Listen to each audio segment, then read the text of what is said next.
Greetings, dear ones. I am Cryon of Magnetic Service. Nahui hui o makalihi. You are here, and you've always been. But the key is about to be turned in the lock. And the crystalline is about to be activated in the way that you have expected and the potentials realized. And it has not been an easy journey, but it is complete. And in these moments where I can speak in this way, I wish to tell you what has accomplished, what you've done, who is here, about the tones. But first, I wish to talk to Yai. Yai, come sit down. Let's have a chat. Okay.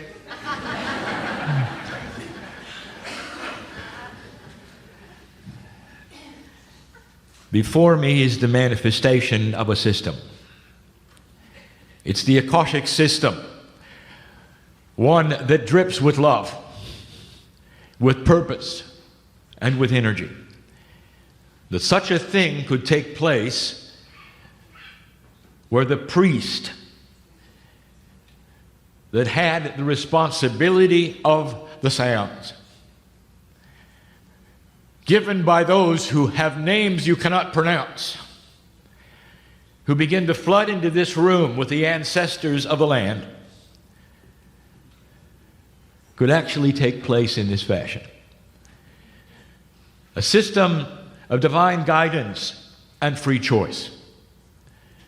And here sits the man, who was also a man back then, who was responsible for remembering in his Akash not just the tones, but the combinations of the communication that talks to the key. And I'm going to explain that in just a bit.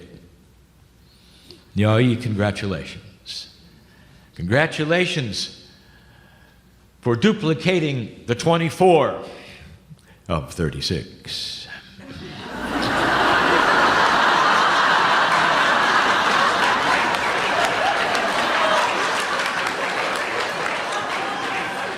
Do not fret, my good friend, because I will tell you the other 12 will not be presented for another 26,000 years. You have time, sir.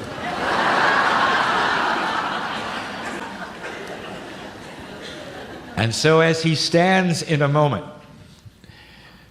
against all odds in a three-dimensional construct of those who may be watching or listening, it comes to fruition, a full cycle.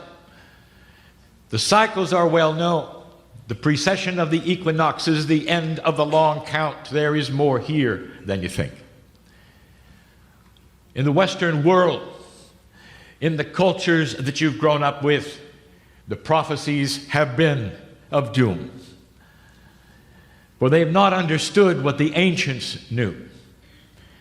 You deal with mythology, which is only a few thousand years old, not understanding that underneath that there is the truth. And the truth has been known by the ancients, by the ancestors, by all of those who came years and years ago. And you can see it on the walls etched in their pyramids, in the parchments, who said this is the potential of a beginning so profound that it will mark the difference between ages on earth. And this is the day of celebration in this time zone. Let's proceed, Yai. And so the information continues. And during this day, I will present to you some of the answers to questions that have never been given. For when you talk about quantum energies, you deal in a consciousness that you are not used to. The idea that the sounds, the tones, and the movement would be anything special is beyond the reach of most minds. And even those who are here are taking for granted something that has been told of them. And yet some of you are beginning to feel it. Some of you began to feel it in the rehearsals. And you may not know what you're feeling. Could it be that certain frequencies, motions, noises to you, when put together in a certain fashion and sung against each other, would create a third energy? And that is what you're doing.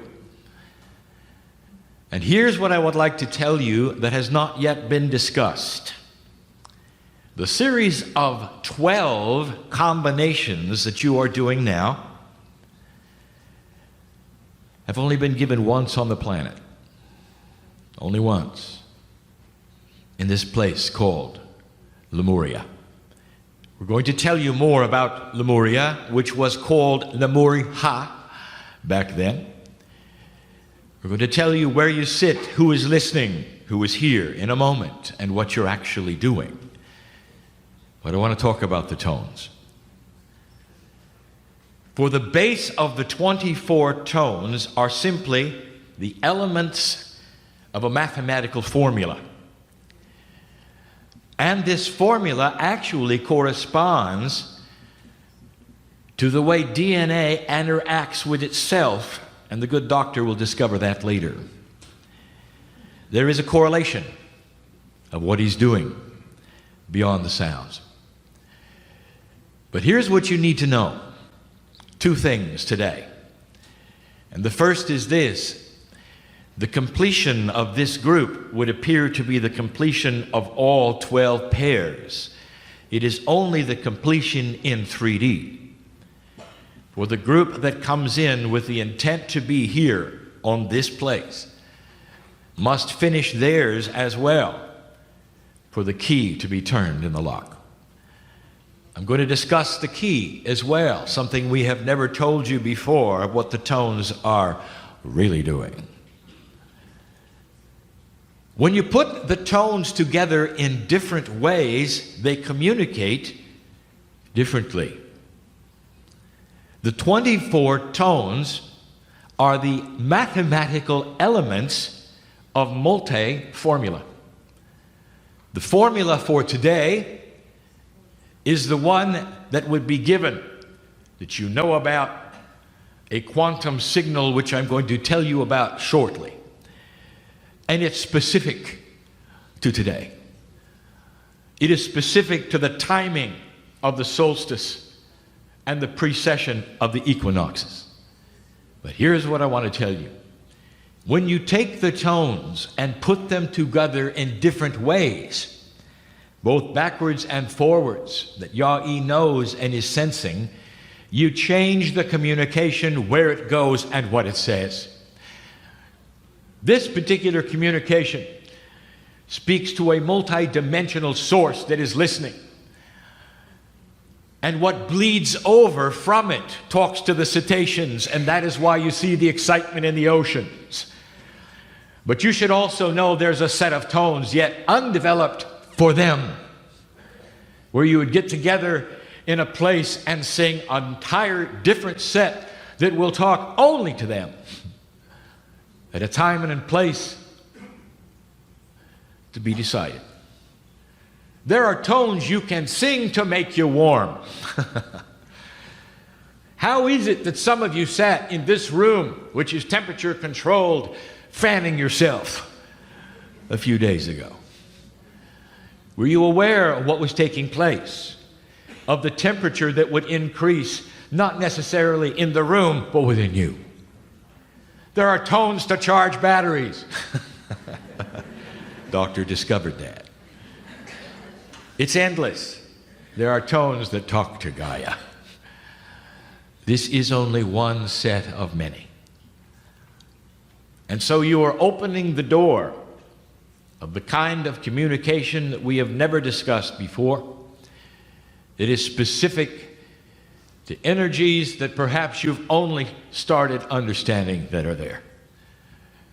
The earth knows who you are today. Gaia especially, and I'm going to talk about that very soon. Very soon. And the message continues. I'm going to wait for the fourth period of information before I give you the structure of what you're totally doing. I wait for the 4, for it is the numerological equivalent of structure. It is the Gaia number. And that is why I wait. So let us speak now, for your information, if you have not heard it before, dear ones, of Gaia, but specifically of the mountain called Lemuria or Lemuriha. For this you are sitting on used to be the largest mountain on the planet. The choir was not performed here, but close to here. In those days, the mountain and the peak of this mountain was approximately, in your language, 30,000 feet. The bubble beneath the hot spot that is volcanic pushed up the mountain, and this is something that geologically is unprovable. There still will be signs that it was possible, and there is protocol for those signs have been seen in other hot spots on the planet. If you had held a meeting on the top of the mountain, you would not be able to breathe. But at 20,000 feet, it was bearable. You actually held this particular ceremony in what back then was called the saddle. Today, it is the space between the two peaks of Maui. Approximately 20,000 feet back then, it was cold. It was very cold. And you were always cold when you gave this particular meeting. No matter what tones were sung, some of you at sea level would roll your eyes and think to yourself, it's going to be cold. And it was. What do you think Lemurians used as coats? For there were no animals here. And so you had the choice of plants and human hair. And human hair was the best, for it was natural, and you could weave it very tightly in many, many layers. And it explains to you why, to this day, Polynesians have the best hair.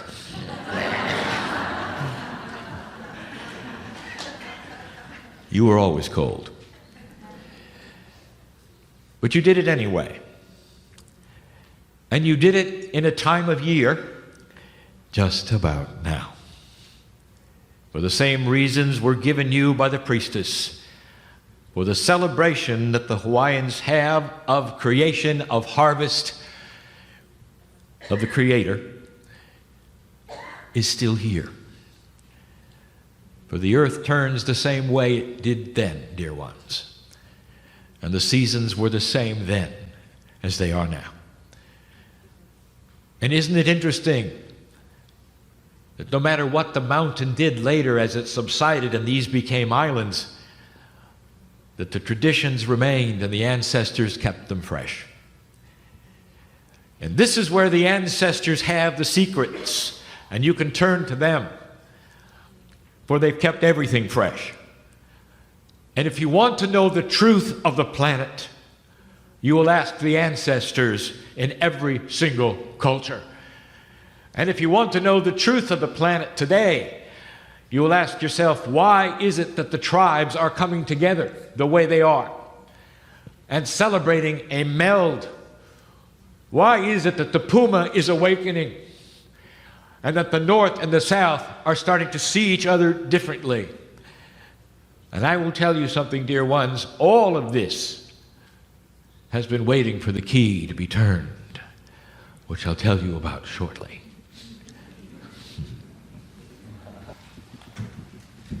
And so the information that follows is difficult. It's not that it's complex. It's simply the first time it's been given in this fashion. And to set the stage, I will review something that has been given you in the last weeks. My partner took me to some of the most profound energies in the southern hemisphere, where the earth is recalibrating itself and the eagle is meeting the condor, where compassion is starting to be seen as a catalyst, changing that which is called the crystalline grid. A channel given there gave you the accurate, historic way that creation was given to humanity. The years were blocked out and given you, and how long it took and when it began. And when it began was with the Pleiadians. And when they came, the first thing they did was to set the crystalline grid. For the grid which is crystalline belongs to them. It was placed upon the Gaia grid. It is then the creation grid, if you wish. An esoteric grid that then responds to human consciousness and goes both ways. It receives and it gives. Part of what is going on now is the recalibration of the crystalline with human consciousness. Now I give you all of these things to tell you what else it does. What do you know about crystals? One of the only geologic substances that can retain a vibration. One of the only geological substances that can be programmed to retain and have memory. And so the crystalline grid is really two things: an esoteric grid that works with vibration of human consciousness, both in retaining and transmitting back to the human DNA, but it talks to Gaia. And the Gaia part it talks to is anything crystalline in the Earth's crust. If you talk to a geologist about how much crystalline there would be in the Earth's crust, you would be amazed. And so there is a retention of frequency between the quantum grid, which is crystalline, and the Earth crystalline grid, which is the dirt of the Earth. And in that you thought there was a consciousness engine, one that is responsible for portals and vortices, for nulls. But it's more. For in the building of the crystalline grid, the Pleiadians built a lens. And the lens is something that will focus. And it will focus that which is appropriate, a signal, and send it to the center of the galaxy. 26,000 years ago, you put that in place, dear ones, when you sang the tones. You created what we will call the lock. It locked in place this particular grid and the lens it represents. It is not a rusty lock. It is a lock that responds and is ready should you have arrived at the time and place at the end of the precession of the equinoxes, when you would turn the key with compassion and lubricate it with the love of the ancestors, and come to a place where through the tones being sung again, the key then starts to turn the lock, and the crystalline grid and the lens starts to focus itself to the center of the galaxy which intersects your sun. And at that point in time, the tones unlock the key, and the grid starts to change. And it is the grid and the lens that sends the signal based upon the tones you sang to it. Now you know the mechanics. And the next thing to tell you is who is listening. And so as the lens is activated, and the crystalline sends a signal pointed literally at the orbit of your sun into the center of the galaxy. As you have been told, an esoteric thing happens. And then after that, I'm going to tell you a super esoteric thing. The signal that arrives in the center of the galaxy is received by an engine of which you know nothing. In 3 dimensions, and with the limited laws of physics you have, it appears that there is a singularity there, which, by the way, is impossible in 3D physics. You call it a black hole, a place that literally has its own lens, for it bends light and it bends time. It ought to give you a hint that there's something going on there that is beyond your physics. We have discussed 23 years ago that really there is a set of energies, a push-pull energy, that sets the stage for what you would call an entangled galaxy. All of the stars in your galaxy, unlike your solar system, travel at the same identical speed around the center. This is impossible with Newtonian physics. It ought to tell you something is happening. All of the stars of your galaxy are therefore entangled with the middle. The middle, therefore, is the center. And the middle of your galaxy becomes more than just an anomaly of physics. It is the engine of communication. In an instant fashion, the entire galaxy and all intelligent life that has the ability knows that the planet Earth has gotten to a point where compassion counts. Got to a point where the barbaric notions of war and differences between human beings is starting to shift and recalibrate itself. Getting to a point where so many civilizations also got to. And so the signal that is sent at the end of this day, with the second set repeating what you just did, is that it's received and was expected. And that is esoteric. Unbelievable to many, and yet the ancients told you that something like this was possible. The end of the long count of the Maya said a beginning of another calendar. You tear the old one off the wall, it's no longer appropriate, it's no longer good. And you put a new one up. One that is different. It's a different color, it's a different attitude, a different consciousness. But what I want to tell you is what you need to hear. If these things are multidimensional, they are then quantum. What happens to the Earth? Not just the lens that sends to the others, but what about you? And that is what you're not seeing and you don't recognize, that is so profound. I told you 23 years ago there's something called the cave of creation, and it is in the earth and must be in the earth, and it is crystalline. That should tell you something.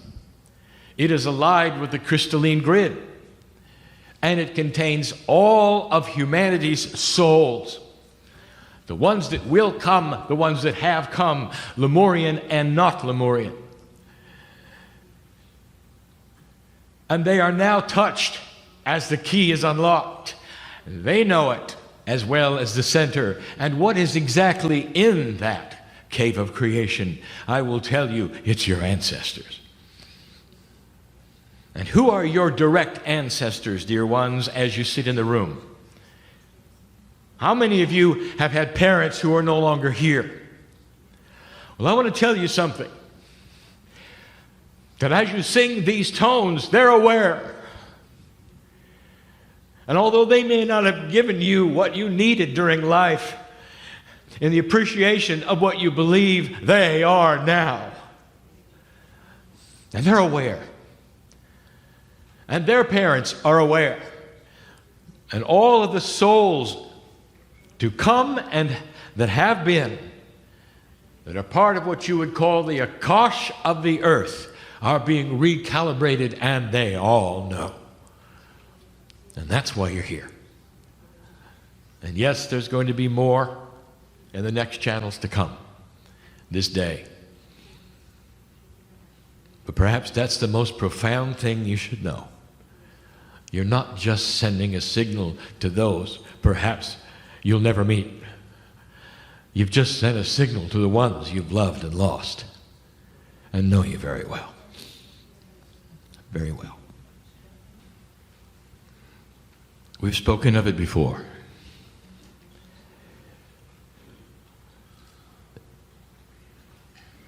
The Pleiadians are not far away.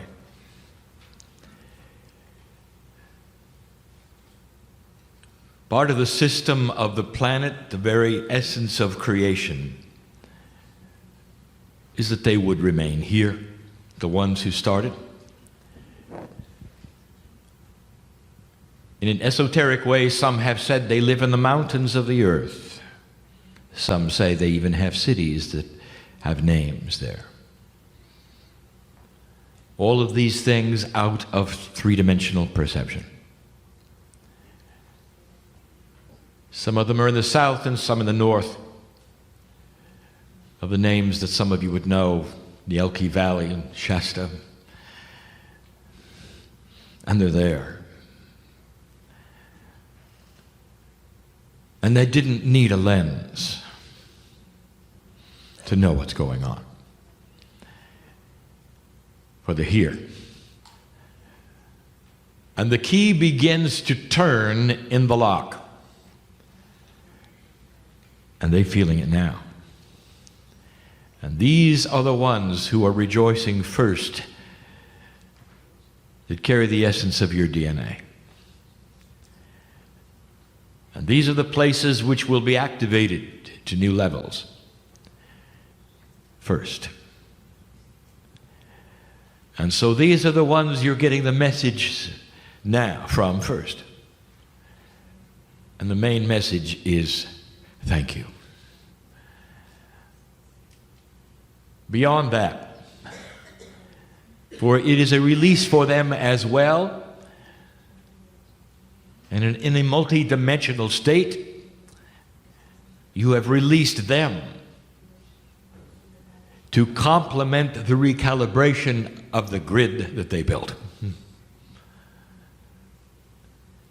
None of these things happen quickly, dear ones. But in those moments of silence, there were so many messages in the room. And some were from the Pleiadians and some were more personal. 14 of you here have lost children. Did you hear them? If you thought it was your imagination, it was not. Others heard from your sisters and your brothers who are not here. Thank you. Thank you. A few months ago, I described, and I will yet again, the timing of this event. For you is one day. For astronomers, it is 36 years. And 18 years ago, the seeds were planted for the potential of today. The precession of the equinoxes entered the 36-year window, which you call the dark rift, as the alignment moves across the sky through that which is the stripe of the Milky Way. You are in the center of this 36-year cycle, and there are 18 more years to go. Consciousness moves slowly. But there are those points that push it. And the compassionate events which have taken place on this planet in those last 18 years have pushed it. And this is a compassionate event. The key begins to turn. And in that, I tell you, dear ones, that as light is released on the planet, the darkness is going to fight you. Months ago, we told you to expect yet another small war in the closing months of 2012, and it occurred. We told you to watch for unbalance and do not be distraught when things will break your heart. And it did last week. And all of these things, I will tell you, when you see them, find a place inside you that says, thank you that we're winning. For this is the unbalance and the dark, flailing against a consciousness that you are creating, have created, and are recalibrating for this planet. It's more than sending a message that you've arrived. For in the process of the message for yourselves, you're saying, we understand we're in a battle. But the battle just turned. And yes, there will be unbalance. And yes, the wars will still be there for a while. And so let us take a moment to welcome to the room the lives that have been lost just in a few weeks. And they can look at you and say thank you as well. This is more important than you think. It has to start with you before it means anything to the central sun. You have to have a healing in the hearts in the room before it means anything to a Pleiadian in the Seven Sisters. You're planting the seeds, 18 more years, where the energy is ready for the planting. And you're doing a good job. I'll be back for more. And so it is.